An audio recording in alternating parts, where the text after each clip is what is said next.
여러분 안녕하십니까? hun천병원 김상공 원장입니다.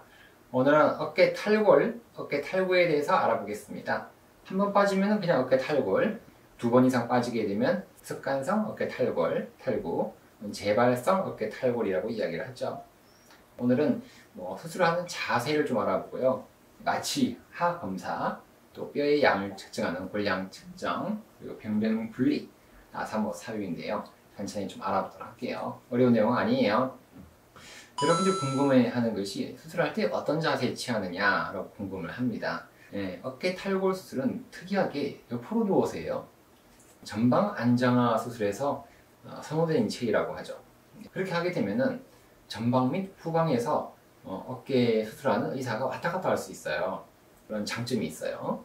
그렇기 때문에 측와 이렇게 측와 위, 옆으로 누워서 하는 측과 위 자세로 수술을 하게 됩니다. 이렇게. 자, 일단 마취하 검사부터 좀 살짝 좀 알아보죠. 마취를 했어요. 마취를 한 다음에 뭔가 검사를 좀 해봐야 되거든요. 이런 측과 위를 했으니까 마취를 해서 이런 두 가지를 좀 해보면 좋아요. 고랑증. 고랑은 뭔가 여기에 패이는 걸 이야기하죠. 어깨에 보면 이렇게 뭐가 약간 보면 이게 뭐가 들어가는 곳이 있어요. 우리가 썰커스라고 하는 썰커스. 여기가 정상 중립 상태에서 해보게 되면 빠져나가는 것이 좀 느껴집니다. 그래서 이걸 해가지고 수술 전에 진단과 계획이 적절했는지를 확인시켜 주는 거죠. 또 부하 전이 검사, 로드 앤 시프트 검사라고 그러죠. 로드 앤 시프트 테스트. 이걸 좀 해보는데 이것도 전방 및 후방의 그런 전이의 정도를 파악하는데 중요한 검사가 되거든요. 한 손으로는 좀 이렇게 견갑골을 잡고요. 그리고 다른 손으로는 또 상안을 잡습니다. 잡아가지고 상안을 전방으로 이동시켜요. 이동시킬 때 전방 불안정성이 확인되면은 양성이죠. 테디는 좀 많이 빠져나간 것 같아요. 어쨌든 이렇게 전방 불안정성이 생기는 거죠. 해보고요. 반대쪽도 같이 해봐야 돼요. 반대쪽도 같이 해보게 되면은 전방 불안정성이 있다 라는 것을 알 수가 있겠죠. 마취해서 확인해보고 수술 전 검사 방법이 나쁘다 라는 것을 알 수 있는 거죠. 그래서 이게 확인이 됐으면 이제 마취를 했으니까 이제 수술을 해야죠. 그래서 이제 견인을 해야 돼요. 견인. 쭉 당기게 되면 당연히 늘어나겠죠. 늘어나서 관절 내 시야가 좋아지는 거예요. 이거 안 당기면 수술 안 돼요. 막 해가지고 아무것도 안 돼요. 이렇게 늘려주는 관절 내 시야를 좋게 하기. 특히나 하부 관절. 우리가 수술하는 건 요 위에는 좀 공간이 넓어요. 요 밑에 지역이 잘 안 보여요. 잘 안 보이기 때문에 최대한 하부 관절 부에 접근이 가능하도록 수술할 때 봉합이 중요하기 때문에 봉합이 잘 되게끔 관절의 간격을 늘려주는 그런 견인을 하게 됩니다. 첫 번째 고정기로는 팔에 고정기를 걸어서 당기게 돼요. 이게 측와이라 그랬죠? 측와이 옆으로 누워서 8에서 10파운드의 축 견인을 쭉 당기게 됩니다. 쭉 당기게 되면은 약간 전방 굴곡에서 당기게 돼요. 그래서 약간 전방 10도 정도 이렇게 약간 굴곡을 하고 내전 상태로 좀 이렇게 8에서 10파운드의 축 견인을 시켜요. 당겨야 됩니다. 이렇게 당기는 것만은 안 되고 또 이쪽에 위쪽 팔에도 뭔가 당겨줘야 돼요. 그래서 여기서 당기고 당겼습니다. 당기고 이쪽에서 다시 또 위로 당겨줘요. 이렇게. 그러면은 이렇게 당기고 이렇게 당기니까 밑에 공간이 늘어나겠죠. 이런 식으로 우리가 수술을 한다. 다음은 골양 측정입니다. 뼈의 양을 측정하는 거죠. 뼈의 양이 많이 있어야만이 봉합이 되거든요. 생각보다 이렇게 어깨가 탈골이 되게 되면은 여기가 이렇게 뼈가 떨어져 나가요. 이렇게 되면 뼈가 부족하게 되면은 이게 수술이 힘들거든요. 그래서 중심 포인트를 좀 알아야 돼요. 베어 스팟. 베어라는 건 벌거벗은이거든요. 벌거벗은 점이다 라고 이야기합니다. 관절와의 중심으로 가정하는 곳이에요. 가장 얇은 곳이거든요. 여기부터 여기까지를 봤을 때 이 점이라고 제가 이렇게 표시를 한 거예요. 가장 가운데라고 생각하는 점. 베어 스팟에서부터 측정을 해서요. 그래서 여기로 치면은 여기가 될 거예요. 여기서부터 우리가 검사를 좀 해봅니다. 정상인 후방 관절와까지의 직경을 재요. 여기부터 여기까지 직경을 재요. 길이를 재죠. 그 다음에 여기서부터 여기까지를 또 길이를 재는데 여기가 이제 뭔가 탈골이 되면은 여기가 없어요. 그래서 여기서 여기까지 길이를 재는 거죠. 그래서 뼈의 양을 측정해 주는 거죠. 결선 부인 전방 관절와의 직경을 측정해서요. 그래서 전방과 후방을 직경을 비교해서 골 결손을 계산하게 됩니다. 결손이 중요한데 10%도 아니고 20% 이상의 결손은 뼈를 해결해주는 골성 해결책이 필요하다라고 이야기를 하죠. 여기는 별로 안 돼 보이죠. 10% 정도 돼 보이죠. 그럴 때는 그냥 뭐 뼈를 같이 깨내주면 되는데 25% 이상일 때는 뭐 다른 수술이 필요하다라고 이야기하죠.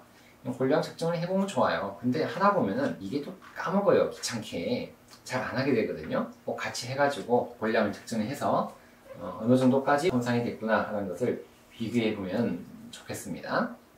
다음으로는 이제 변변분리죠. 변변분리. 이걸로 이제 모빌리제이션. 이거는 이제 방카르트 변변이 잘 움직일 수 있도록 해주는 거예요. 발골이 되게 되면 이 변변이거든요. 이 변변 부위가 여기예요. 여기인데 여기가 이제 관절망 싸고 있어요. 이렇게. 그래서 보통 여기가 이제 방카르트 변변이 많이 생기거든요. 3시부터 밑에 6시 사이, 이 사이에 생기기 때문에 여기서 우리가 변변이 잘 움직일 수 있도록 해줘야 돼요. 특히나 이제 하부 관절하 상한인대가 있어요. 하관절 상한인대가 있는데 이거를 IGHL이라고 해요. 그래서 이 변변 부위가 잘 움직여져야만이 다시 깨매줄 수 있거든요. 재긴장화라고 하죠. 재봉합. 그래서 방법은 골막 박리기라는 게 있어요. 나습이라고도 부르는데 이렇게 해서 막 점이 가 있어요. 점이 딱딱하게 사포처럼 생겼어요. 이거를 안에다가 쑤셔 넣어요. 쑤셔 넣어서 팍팍 긁어요. 분리를 시켜야 돼요. 그래서 이제 뼈 있는 부위가 이런데 막 드러나게 해야 돼요. 옆에서 보면 이렇게 떨어져 있는 부위에 막대기를 넣어서 팍 긁어요. 긁어서 피가 나게끔 이렇게 해주는 거예요. 옆에서 보세요. 그러면은 분리가 잘 돼야 돼요. 분리가 잘 될수록 예후가 좋아요. 잘 움직이죠. 탱글탱글하게 봉합이 되죠. 그래서 관절막, 관절와선 복합체를 사이에 막을 분리해 준다는 거죠. 모빌리제이션. 철저하게 유리를 해야 됩니다. 결손부가 덮이고 또 조직이 하부에서 상부로 이동될 수 있도록 잘 해줘야 돼요. 특히 견갑하근입니다. 견갑하근 앞쪽에 있다 그러죠. 견갑하근인데 근육 부위가 보일 때까지, 그래서 관절막, 관절하 상한 복합체를 경부에서 완전히 분리해주자. 이런 방법을 쓰면 도움이 된다라고 이야기를 합니다. 꼭 병변을 분리를 잘 해야 돼요. 사실 뭐 수술하는 의사가 하는 문제가 되겠죠. 이런 병변 분리하는 거는. 근데 뭐 하다 보면 이게 병변 분리가 좀 잘 안 되고 좀 이렇게 이상하게 될 때도 있어요. 왜냐하면 이게 너무 얇아가지고 봉합할 것도 없고 막 재탈구가 많이 되면은 그 부위가 피도 안 통하거든요. 그러면 조금 안 좋다라고 이야기를 하죠. 그래도 뭐 잘 해주는 것이 필요하겠습니다. 다음으로 나사못 삽입입니다. 나사못. 관절하 경부를 우리가 여기를 어쨌든 이렇게 좀 다듬어줘요. 여기를 아까 전에 이렇게 모빌리제이션 했잖아요. 다 이렇게 쳐가지고 이렇게 라습이라는 거죠. 라습이라는 것도 해주게 되고, 또 안 되면 우리가 그 쉐이브라는 기구가 있습니다. 쉐이버. 이걸 이용해서 우리가 그 관절하 경부를 요걸 다듬어줘요. 그래서 여기를 이제 그 실이 달린 나사못, 여기에다 나사못을 삽입을 합니다. 이걸 우리가 앵커다 그러죠. 앵커. 그래서 이거를 나사못을 삽입을 해요. 뼈가 튼튼히 안 빠져요. 뼈가 약한 분들이 있거든요. 그럼 툭 빠져요. 그래서 이거를 앵커를 고정하게 되면 여기 실이 달려 있어요. 실이 앵커에 이렇게 실이 한 개가 있는 게 있어요. 한 줄, 한 줄짜리가 있고 또 이렇게 두 줄짜리가 있어요. 이렇게 해서 실을 이용해서 여기를 봉합을 하는데, 이 앵커는 그래서 회사마다 모양이 조금씩 달라요. 이렇게 고정하는 방법도 다르고 해서 계속 발전되고 있어요. 계속 튼튼해지고 좋아지고 있죠. 그래서 여러분들도 너무 걱정 안 하시면 돼요. 수술은 경험도 필요하지만 기구도 자꾸 발전이 되고 있으니까 좋아지게 되겠죠. 나사못 삽입한데 조금 기술적인 부분인데, 이 관절과 끝에서 여기 삽입을 하기보다는 약간 안쪽으로 들어가면 좋다 그래요. 안쪽으로 들어간 이 부위 1에서 2mm 정도는 들어가면 좋다 그러죠. 그렇게 해서 들어가서 삽입을 하게 되면 아무래도 안 빠지게 되겠죠. 그래서 어쨌든 이렇게 하게 되면 골 고정력이 증가된다. 그리고 또 요거를 해서 이렇게 덮어주게 되면은 여기 범퍼가 이렇게 더 두꺼워져요. 안쪽으로 더 끌고 들어오거든요. 붙여주게 되는데, 그러면 컨케이비티 컴프레션 현상이 다시 생기는 것을 촉진해 준다 그래요. 조금 이따 영상에서 보여드릴게요. 그렇게 되면 어쨌든 범퍼가 보험해지면 덜 빠져나오게 되겠죠. 그래서 치면 이 범퍼가 있거든요. 근데 여기는 파열되게 되면 범퍼가 떨어져 있어요. 근데 여기를 봉합하는 것보다 여기 약간 안쪽에서 봉합을 하게 되면 범퍼가 이렇게 올라와요. 도톰하게 올라오게 되겠죠. 이런 식으로. 그러면은 아무래도 빠지는 걸 막아주게 되겠죠. 이렇게 그릇이 크게 되면은 이게 잘 안 빠져나오게 돼요. 이걸 우리가 컨케이비티 컴프레션 효과라고 이야기하죠. 좀 궁금한 내용들, 마취 자세, 이런 컨케이비티 이런 것도 나사못도 영상에서 준비했으니까 떠나지 말고 조금 더 보세요. 고랑지무입니다. 여기가 이게 푹 꺼져 있는 거죠. 꺼져 있죠. 서커스라 그러죠. 이거를 우리가 마취했을 때 이렇게 검사해 보면 좋아요. 이렇게 마취했을 때는 이렇게 못 앉아 있겠죠. 마취하면 더 잘 보여요. 자, 이렇게 하게 되겠죠. 이분 남자분 상당히 근육이 많아요. 근육이 많아서 잘 안 보이지만 밑으로 당겨 보면은 여기가 약간 꺼져 있는 게 살짝 보이죠. 여기 살짝 이렇게 서커스 고랑이 보입니다. 이분은 거의 정상이지만 이 병변이 있는 부위에서는 이렇게 많이 꺼져 보이겠죠. 여기처럼 꺼져 보이죠. 자, 요거는 이제 그 부하전이 검사죠. 로드 앤 시프트 테스트. 누워서 해도 되고 앉아서 해도 됩니다. 이렇게 당겨가지고 얼마 정도 움직이는지를 보는 거예요. 이렇게 해보죠. 이렇게 해가지고 이렇게 잡고 움직여보죠.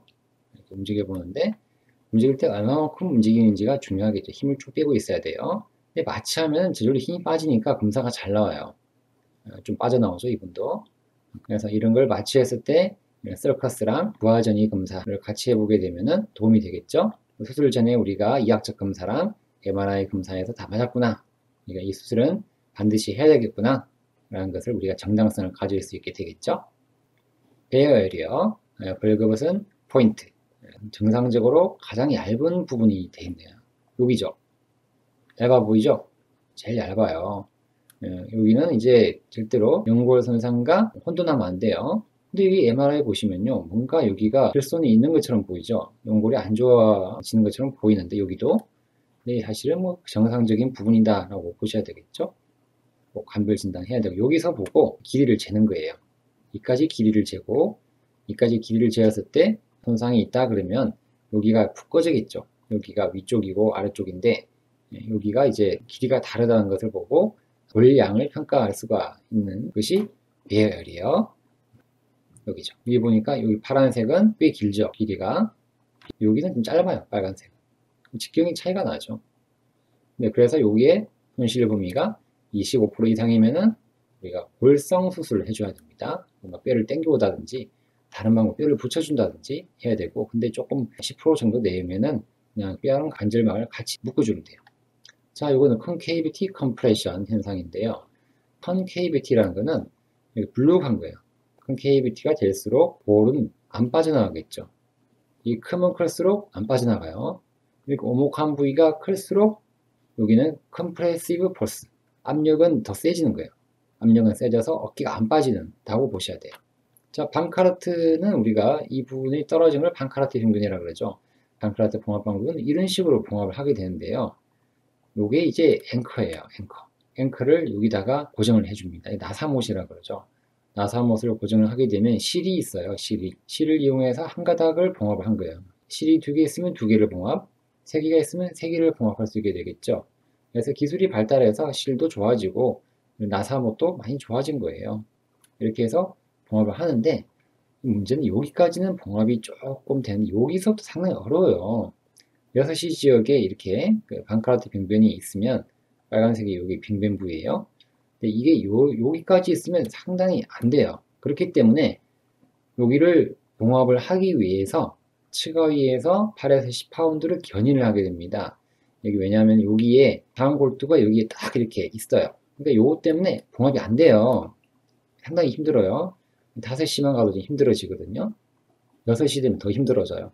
실제로 여기다가 나사못 받는 것도 상당히 힘들어요. 그래서 이 나사못을 박는 것이 투처택이다. 길게 생겨가지고 끝에는 이렇게 하얀 이 나사못이에요. 이 사이에는 실이 들어있어요. 아주 긴 실이 들어가 있죠. 이 긴 실을 이용해서 여기다가 고정을 해주는 거예요. 나사못을. 나사못의 위치가 중요하다 그러죠. 어디다 넣느냐. 너무 끝에 두게 되면은 둔덕이 얇죠. 그러니까 약간 안쪽으로 들어가야 되는데 너무 안쪽으로 들어가게 되면은 여기 연골이 안 좋아지니까 적당하게 들어가서 이런 둔덕을 높여줘야 돼요. 둔덕을 높게 되면은 컨케이비티, 오목한 게 커진다 그랬죠. 컴프레션 폴스, 컴프레션이 압력이 더 세지니까 안 빠져나오겠죠. 둔덕이 두꺼워야 돼요. 그래서 나사못의 위치가 중요하다. 나사못은 이렇게 생겼죠. 모양은 다양해요. 회사마다 다 다르고 실의 색깔도 좀 다르고.